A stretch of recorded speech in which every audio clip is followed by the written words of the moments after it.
bwa nyuma y'akire karingwa butanduze bireza atandika ku kanyaha muhanda ugu kandi byentasiya y'abatura nabyo bire bitakigendaje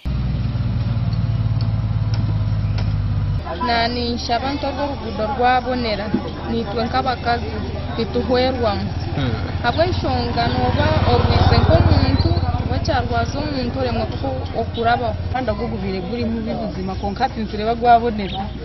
twe tukutamburamo umucuca amabare motoka ziri kugwa epiki abakatare barije bara ebyina konkati gwabonira nambere bariyo bakora nabe akwitaga karavati kandi na maramu ine mihanda hano sports executive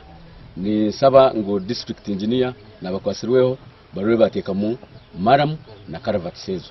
muhezi yonano rukarano we bya Pidaha district ya Kamwenge hamwe n'abandi bebembezi binamasiko ngo umuhanda wo gugwaba gwahwire imbera y'abatura neja kuterera hande jike kubekozigwe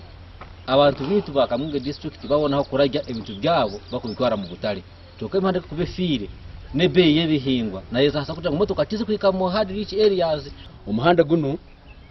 gwa Kamwenge Kabuga